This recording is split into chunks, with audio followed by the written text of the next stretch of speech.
All right, let's talk about republic and democracies, two words that get thrown around like confetti at a political rally, often interchangeably. But are they really the same? It's a question that sparks debates in classrooms, coffee shops, and even on the internet. The truth is, many people use these terms interchangeably, but there are some key differences. And those differences, they matter a lot. Understanding the nuances between a democracy and a republic is crucial for grasping how our own government works and how governments around the world function. That's what this video is all about, clearing up the confusion between these two powerful systems of governance. We'll dive deep into their historical origins, unpack their unique characteristics, and explore why both remain incredibly relevant in today's world.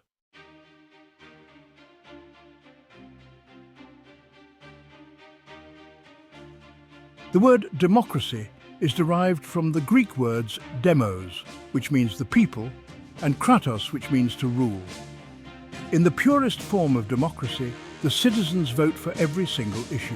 Picture a world where you can vote on everything from tax rates to the colour of the street board on your lane. Imagine thousands of citizens gathering in the Athenian agora, passionately debating and directly voting on every issue.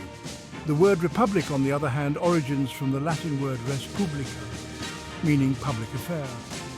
The res publica was a legal system in which the jurisdiction extended to all Roman citizens, securing their rights and determining their responsibilities. The res publica, or Roman Republic, was introduced in Rome around 509 BCE as a result of growing dissatisfaction with the monarchy, particularly with the last Roman king, Lucius Tarquinius Superbus, Tarquin the Proud. In essence, the res publica was designed to replace autocratic monarchy with a system of governance that would include broader participation from Rome's aristocracy, with a framework to protect against the abuses associated with unchecked monarchical power. From these ancient seeds, democracy and republics blossomed and evolved over centuries, influencing revolutions, shaping constitutions, and inspiring countless movements for freedom and self-governance.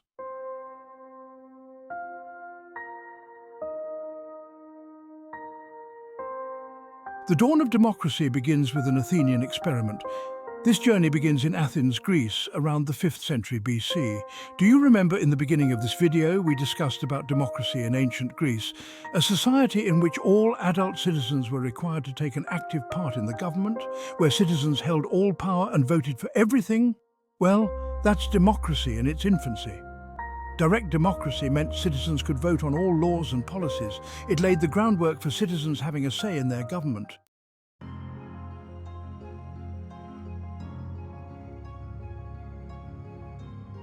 Fast forward a few centuries, and we find ourselves in ancient Rome, after the overthrow of the last Etruscan king. Like we discussed earlier, the Roman Republic was born. The Roman Republic was established with a system of elected officials and a complex system of checks and balances. At its heart was the Senate, a body of elder statesmen who debated and proposed laws. The Romans, known for their pragmatism and love of order, recognized the need for a system that balanced the will of the people with the rule of law. They enshrined this principle in their 12 tables, an early form of a constitution that outlined fundamental rights and legal procedures. While far from a perfect system, Roman society had its share of inequalities and power struggles. The Republic's emphasis on representative government and the rule of law would go on to profoundly influence Western political thought.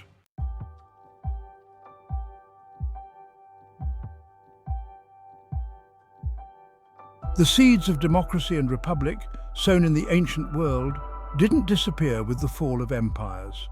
These ideas took root in different times and places, evolving and adapting to new contexts. The Magna Carta in 1215 planted the seeds for greater rights and representation. These ideas fueled revolutions from America to France as people demanded a say in their governance.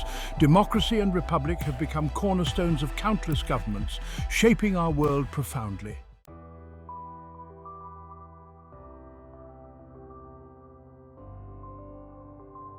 At its core, democracy is all about giving power to the people. It's like that friend who always insists on taking a group vote before deciding where to eat. Now, there are two main branches of democracy, direct and representative. Direct democracy is like that Athenian agora we talked about, pure, unfiltered citizen participation. For instance, Switzerland, a land of stunning mountains, delicious chocolate, and direct democracy. Swiss citizens vote directly on specific issues through referendums, ensuring the government truly reflects the will of the people. This system of direct democracy gives Swiss citizens an incredible amount of say in how their country is run. But direct democracy can be very tricky in a country with a large population, let's say like India or China. That's where representative democracy comes in. Instead of voting on every single issue, citizens elect representatives to make those decisions on their behalf. Essentially, it's a system where the power resides in the people, or at least the people they elect to represent them. Think of it like choosing someone to order pizza for a large group. You give them the power to make the decision, but ultimately it's your pizza party.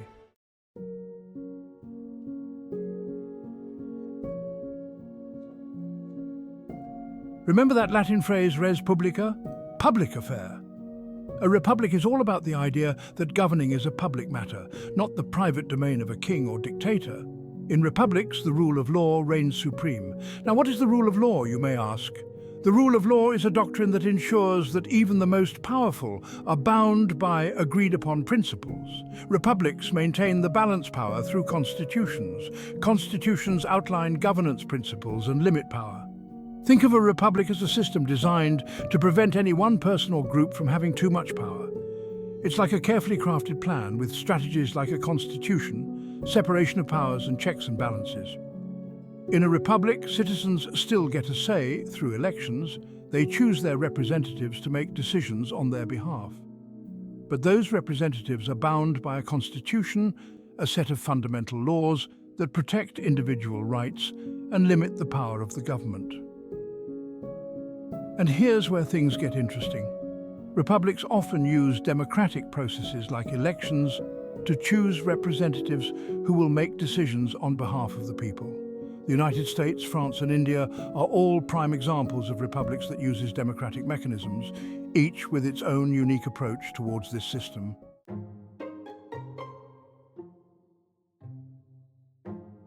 But why are these two terms confused? Democracy is the power to the people, and republics is the system employed to protect individual rights. These concepts often overlap and intertwine. As many modern nations like the United States and India are democratic republics, these two concepts are often mixed up. To put this in perspective, in a democracy, the citizens vote, but with a republic, safeguards can be employed to protect the rights of citizens. You might say that republic is the balancing act to combat the shortcomings of democracy. But why does democracy need a balancing act? Well, did you know that Socrates, the greatest thinker of his time, hated democracy? Socrates critiqued democracy using the analogy of a ship. He asked, if you were sailing on a ship, would you want anyone to captain it, or would you prefer a skilled and knowledgeable sailor in charge? Similarly, he argued, not everyone is fit to make decisions about governing a state. Just as sailing requires expertise, so does leading a nation. He argued that leaving important decisions to an untrained majority could lead to poor outcomes. This analogy highlights his concern that democracy often places power in the hands of the uninformed, rather than the wise or capable. Democracy has been criticized by many for its various shortcomings. On the paper, the power in the hands of the people sounds good, but in practice, it is riddled with challenges.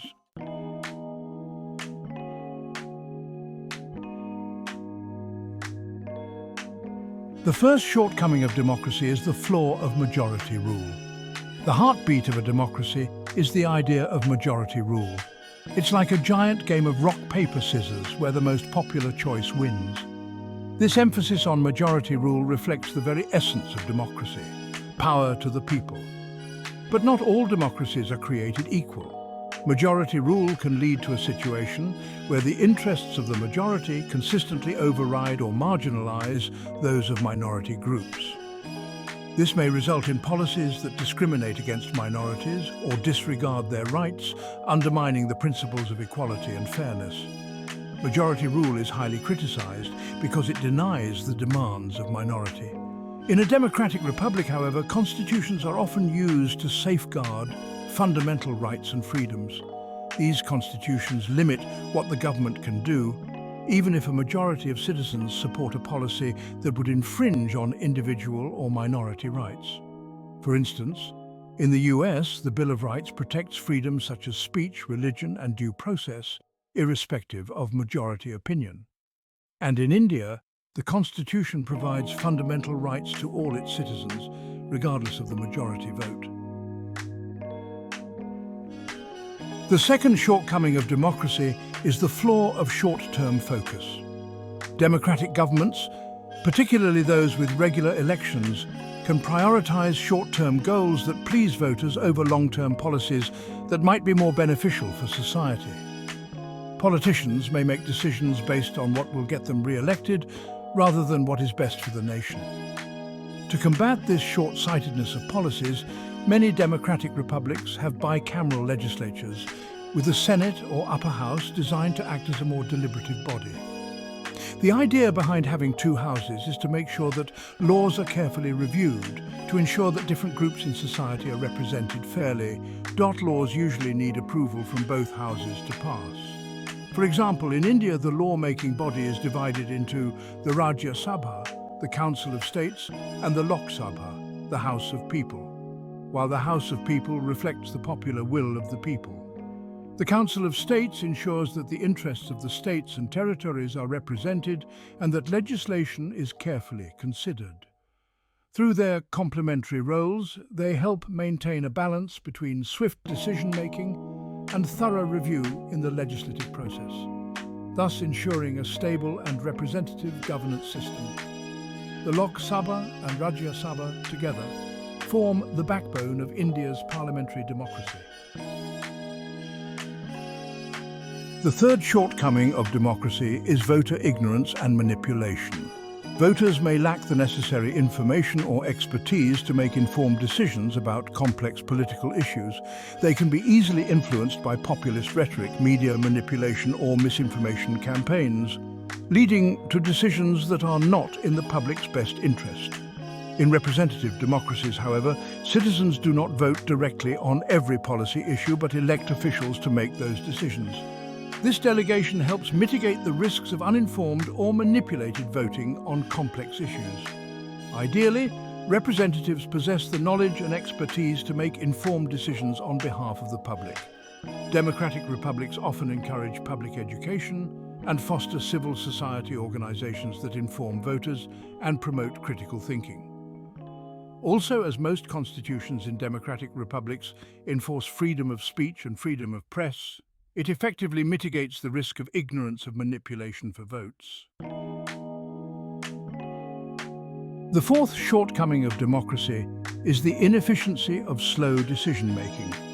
In a pure democracy, every decision could require direct input from the public, which is inefficient and impractical for large societies.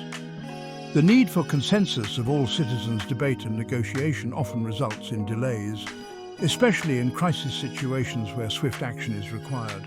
This inefficiency can frustrate citizens and hinder progress on important issues. In a democratic republic, citizens elect representatives who are empowered to make decisions on their behalf.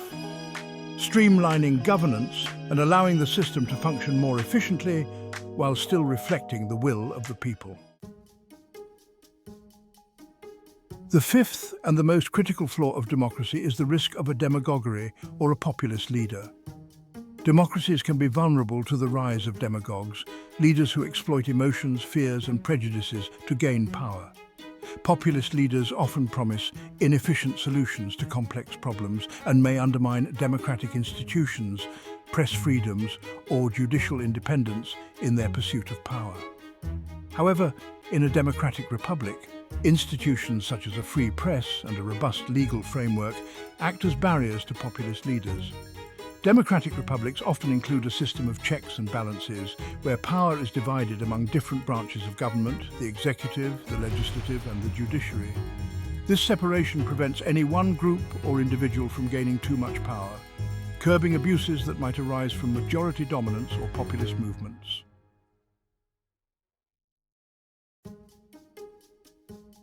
while republics offer a stable form of government. But even it is not immune to flaws such as disconnection from the needs and concerns of its citizens, inefficiency, and political gridlock. Having elected representatives handle the nitty-gritty of the government's decision-making is like hiring a professional chef to cook for you. They know what they are doing. However, critics argue that it can create a disconnect between the people and their government. After all, you wouldn't want your chef deciding what you will eat every night without even consulting you. Now, would you? This detachment can lead to policies that do not align with the public's needs, undermining the very principles of justice that a republic is supposed to uphold. Similarly, democracy, with its emphasis on people power, sounds pretty darn appealing, right? When citizens feel like their voices are heard, they're more likely to participate in the political process. But democracy can sometimes be a bit messy. This is where the system of republic provides stability and security of law to all individuals. The key takeaway here is that no system of governance is perfect. Each approach comes with its own set of trade-offs. The best systems of governance are those that constantly evolve and adapt, drawing on the strengths of both democratic and republican principles.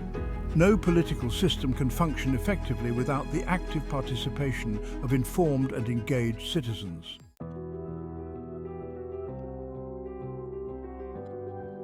So what if we could combine the best of both the worlds? The concept of democratic republic, a political hybrid that marries elements of both democracy and republic. In this system, the citizens get a vote to make their voices heard, like in a democracy, and also the stability of a republic. It's like having your representative order your pizza, but also getting to add your favorite toppings. The democratic republic model acknowledges that while having a rule of law is efficient, but it's also important to give citizens a direct voice on certain issues. India adopted a constitution that established a parliamentary republic, with a prime minister chosen from among the elected members of parliament. India's democracy is a vibrant tapestry woven from a multitude of languages, religions, and cultural traditions. So, democracy versus republic, who wins the debate? Well, it's a draw. Both systems have their merits and drawbacks. It's like choosing between a cat and dog. Both can bring you frustration or joy, depending on your preference. Both the concepts are united by shared values and goals, despite their differences. Think of them as two sides of the same coin. Both derive legitimacy from the people they govern. Both strive to protect rights and liberties, ensuring freedom and self-governance. Democracies and republics share a commitment to the rule of law. They both encourage active participation from their citizens. Education and civic responsibility are key components. Both systems aim to foster a sense of community and collective responsibility. They have been instrumental in advancing social justice and equality, upholding the principles of justice and fairness. Ultimately, both democracies and republics seek to create a stable and just society.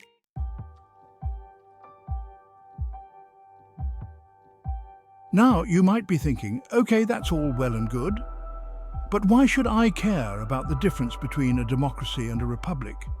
How does this affect my life? Well, here's the thing.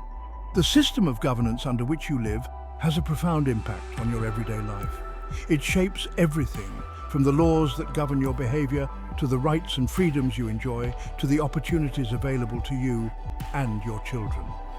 Understanding the nuances of democracy and republics empowers you to become a more informed and engaged citizen. It allows you to critically evaluate the decisions made by your government, advocate for your beliefs, and hold your elected officials accountable. In a world grappling with complex challenges, from climate change to economic inequality to political polarization, understanding the principles of governance has never been more critical. The quest for good governance is an ongoing journey, not a destination. There's no one-size-fits-all solution. The key is to remain curious, keep asking questions, and engage in respectful dialogue. Challenge the status quo and strive for a just and equitable world. It's about understanding complexities and appreciating nuances. The journey continues, and it's up to all of us to shape the future. If you watched this video till the end, I hope you enjoyed it. What topic would you like me to cover next? Please let me know in the comments below. Also, if you want to know about communism, check out my previous video on this topic.